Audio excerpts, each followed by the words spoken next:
Imagine walking into a building where your artwork is displayed, only to be stopped at the door and told you don't belong there. Today's story will make you question what talent looks like, who we expect to see in creative spaces, and how quick judgments can lead to painful moments. Before we dive in, I encourage you to share this story with someone who needs to hear it, because changing perspectives starts with conversations like these. The Mitchell Museum of Contemporary Art stands tall in downtown Portland, its glass facade reflecting the cloudy Oregon sky. Inside, the pristine white walls showcase work from established artists and rising stars alike. The museum prides itself on discovering new talent, especially through its Young Visionaries program, which highlights artists under 21. Today is the opening reception for their newest exhibition. 16-year-old Zora Washington adjusts her simple black dress, tugs at the sleeve of her denim jacket, and takes a deep breath. Her braids are pulled back in a bun, a few colorful beads catching the light. She's 15 minutes early. Her father taught her that being early shows respect. But he couldn't join her today. His shift at the hospital couldn't be rescheduled.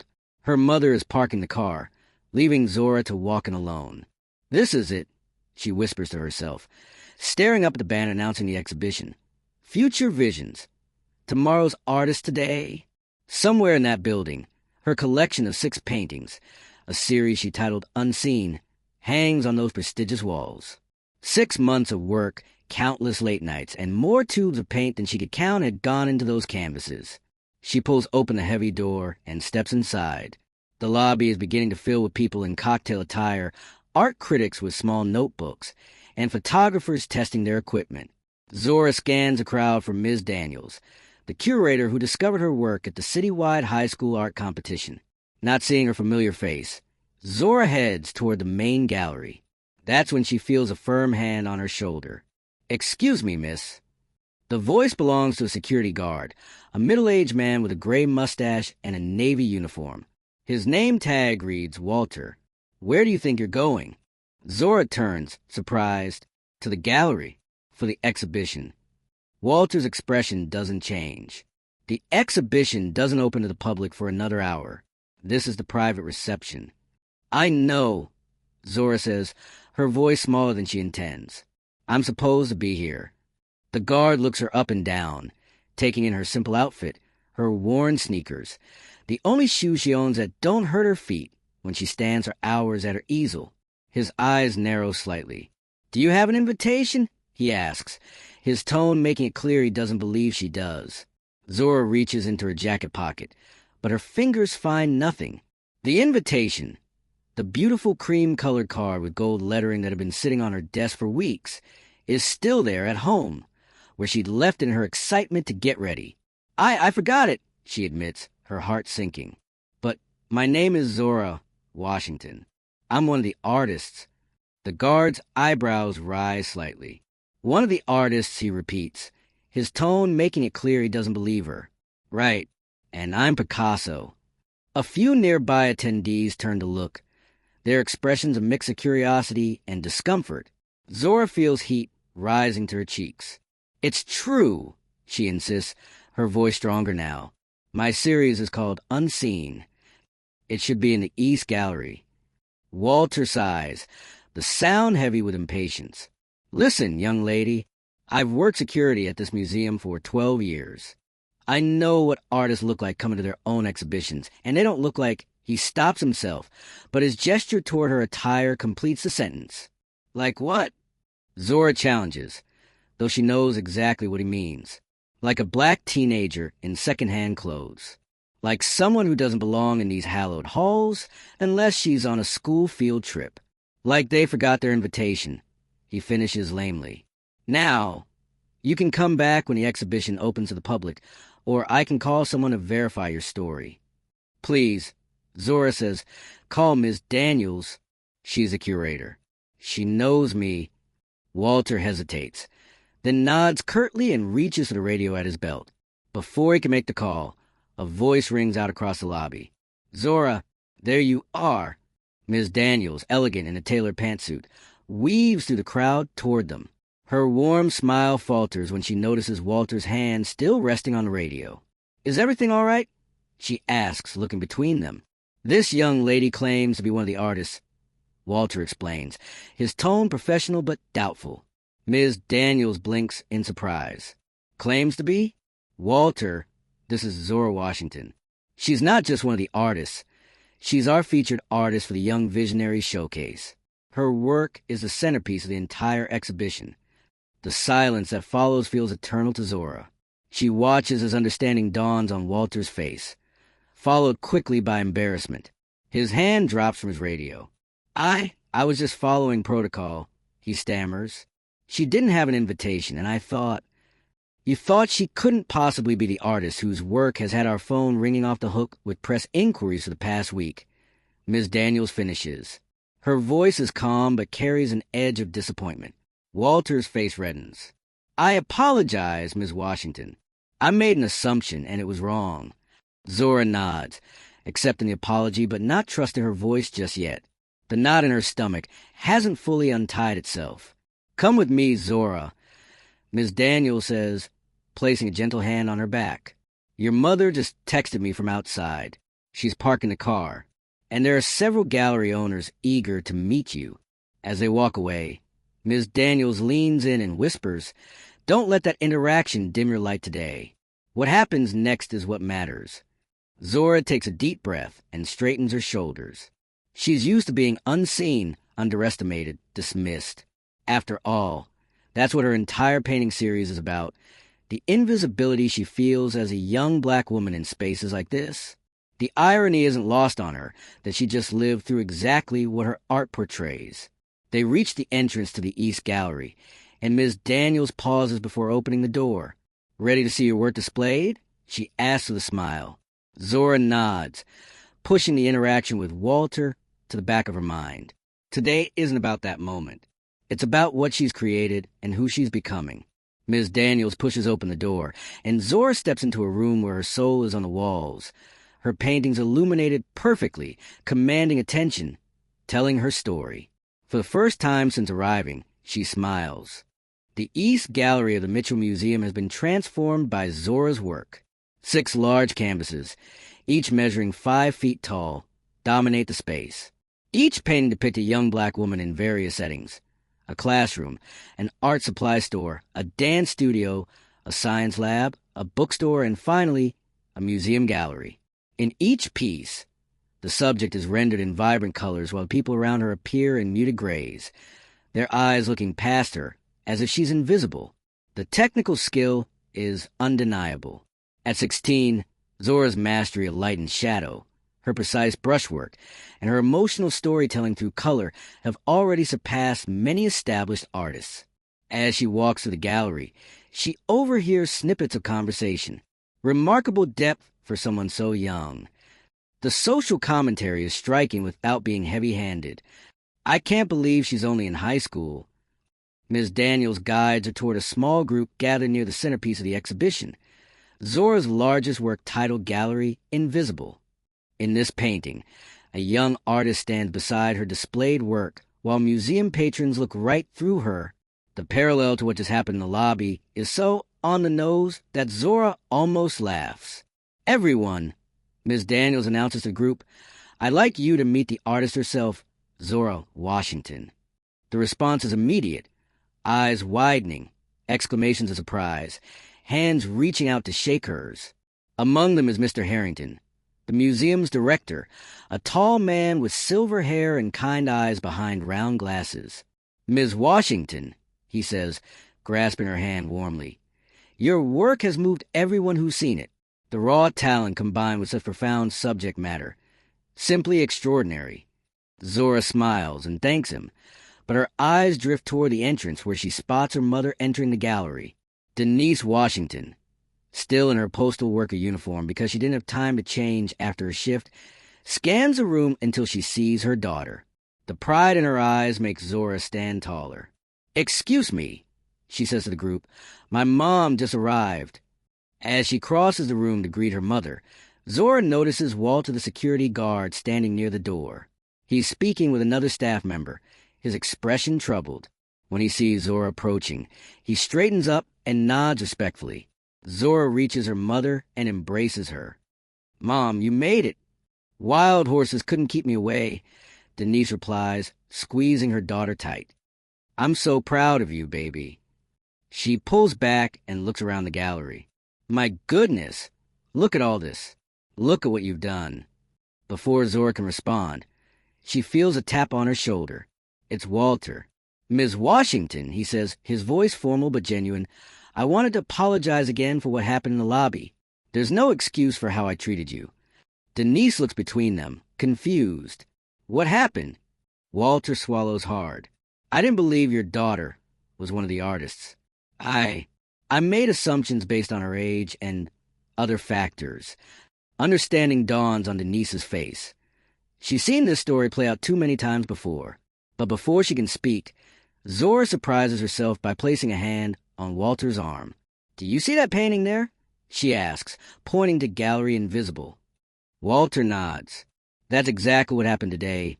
Zora explains. Being seen but not really seen.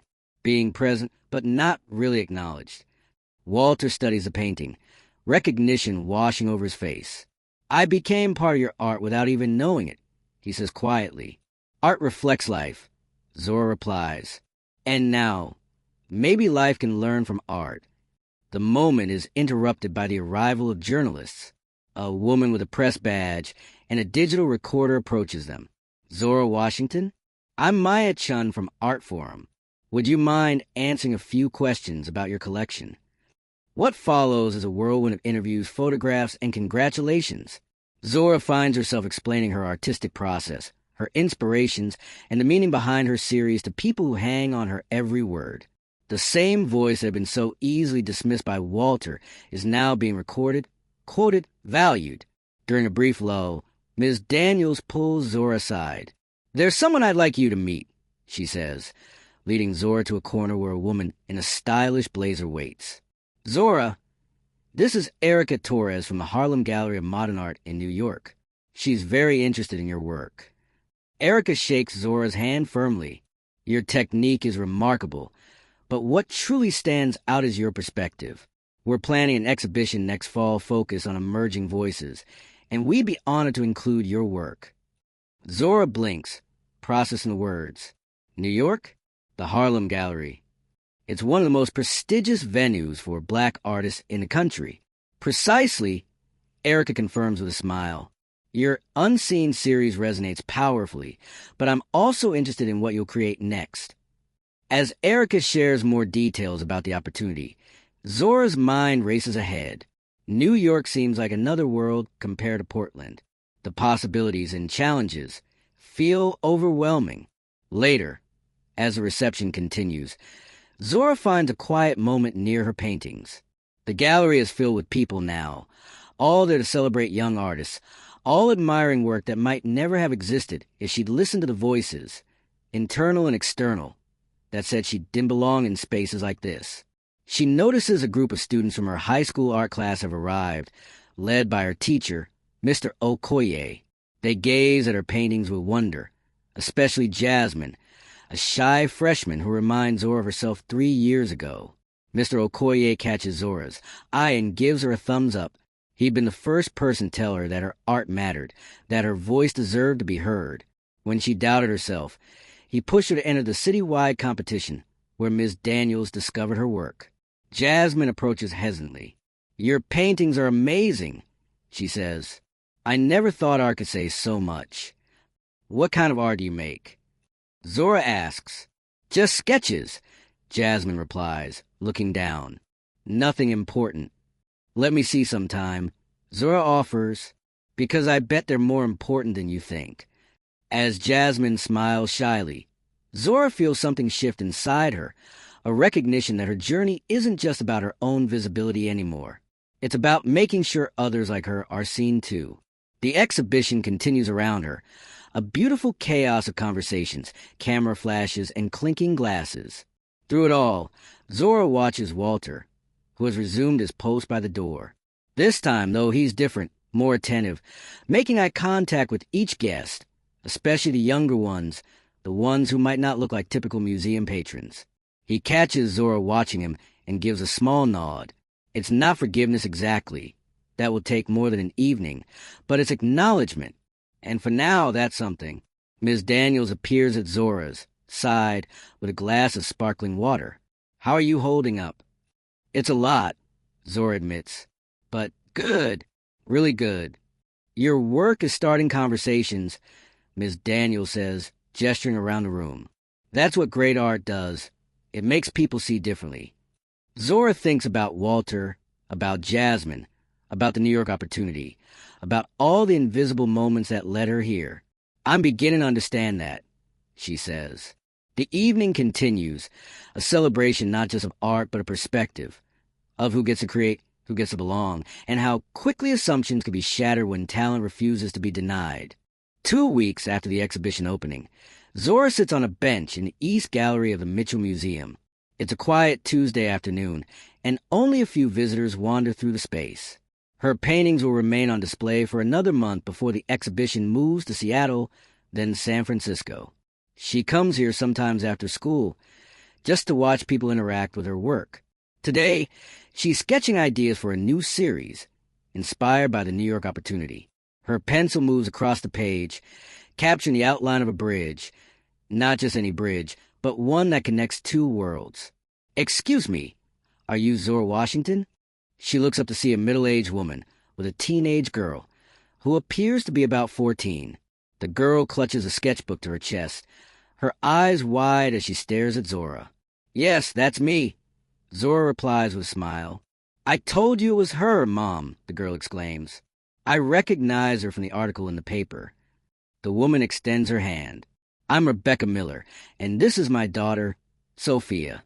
We drove 2 hours to see your exhibition. Your work has quite an impact on my daughter. Sophia nods eagerly. I want to be an artist too, but people at my school say art isn't a real career. When I read about you and saw your paintings online, I made my mom bring me here.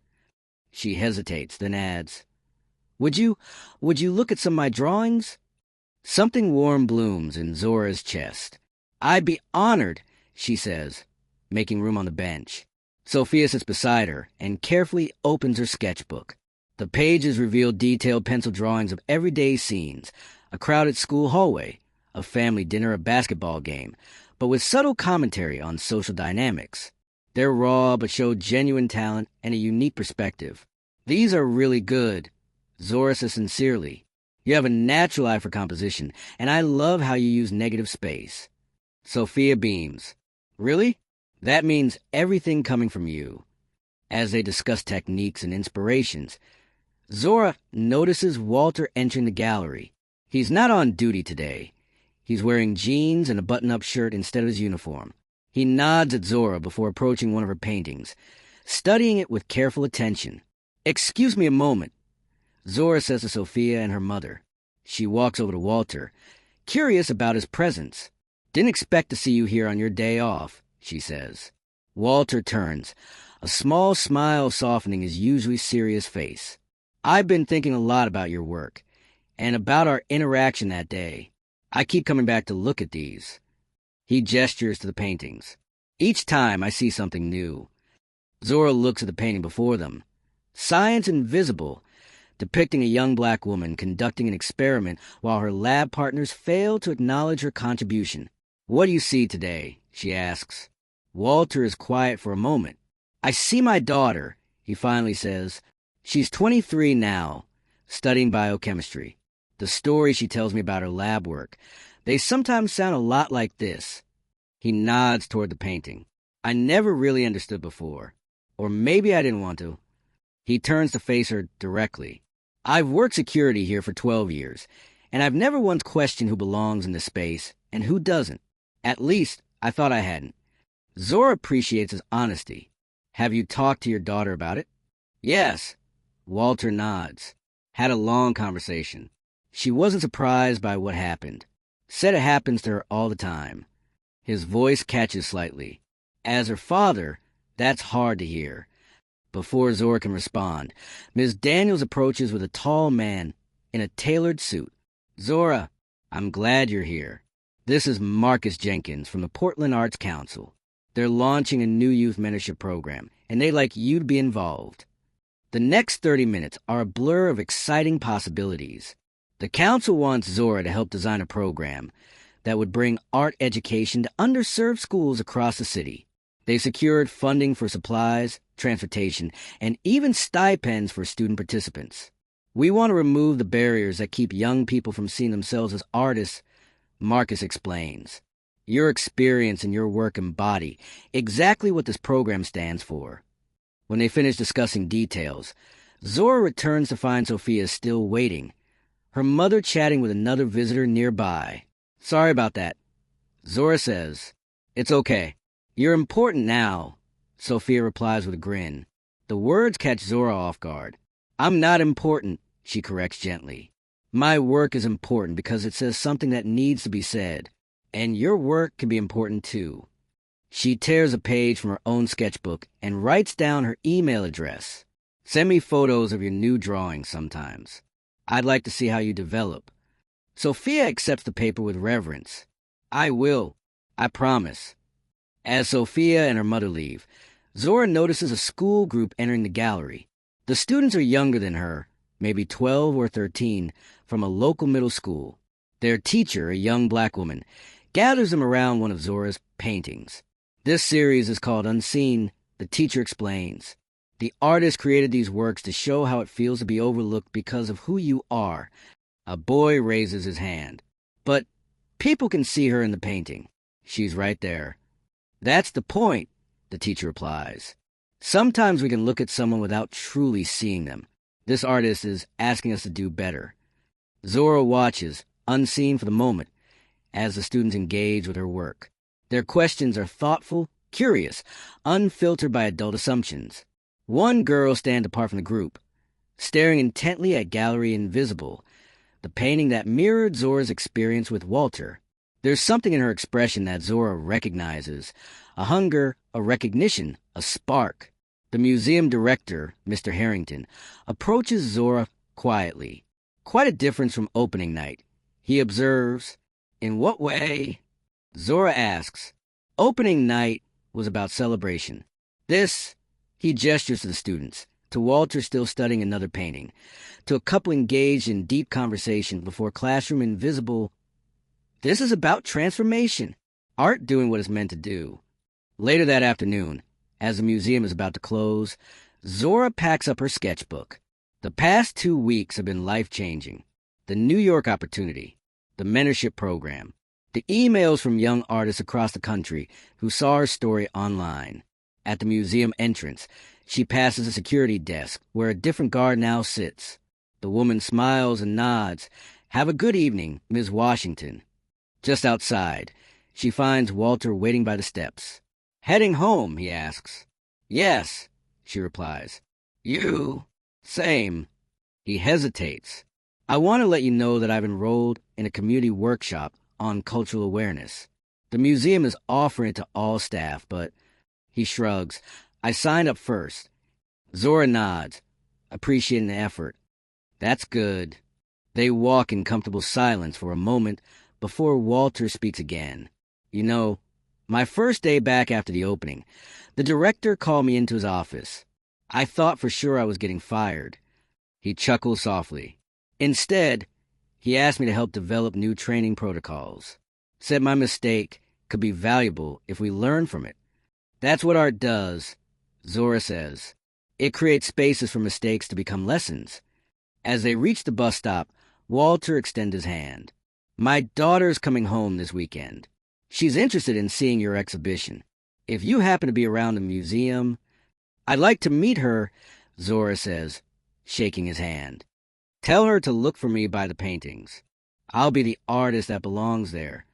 3 months later, Zora stands in a Harlem Gallery of Modern Art, watching as her expanded Unseen series is installed alongside works by other young artists from across the country. The Portland Mentorship Program is thriving under her weekend guidance. 2 of her students, including Sophia, have already had their work displayed in local galleries. The opening reception begins in an hour. She's wearing a new dress her mother helped her pick out, and her father managed to get the weekend off to join them in New York. Ms. Daniels is here too, beaming with pride as she watches Zora give an interview to a major art magazine. When asked about her journey, Zora points to her newest painting, A large canvas showing a security guard and a young artist standing side by side in a museum, both fully rendered in vibrant colors, both completely seen. Art isn't just about expression, she tells the interviewer. It's about transformation. Sometimes the most important change isn't on the canvas. It's in the eyes of the people looking at it. After the interview, as guests begin to arrive, Zora spots a familiar face, a young girl who resembles a student she saw studying Gallery Invisible months ago. She's standing before the new painting, her expression thoughtful. Zora approaches her. "What do you think?" she asks. The girl startles slightly, then her eyes widen in recognition. "You're Zora Washington," she breathes. "Your work, it's like you took what's in my head and put on canvas." "What's your name?" Zora asks. "Amara. Do you make art, Amara?" The girl nods hesitantly. "I try. Nobody really sees it, though." Zora smiles, remembering herself a year ago, unsure, unseen, but burning with things to say. "I see you," she says simply, "and I'd love to see your art, too." As the gallery fills with people, Zora watches Amara's face light up, sees the moment when a young artist begins to understand that she belongs in this space, too. It's a small transformation, but Zora knows better than anyone how powerful such moments can be. The circle continues, invisible lines becoming visible, barriers becoming bridges, one canvas, one conversation, one recognition at a time.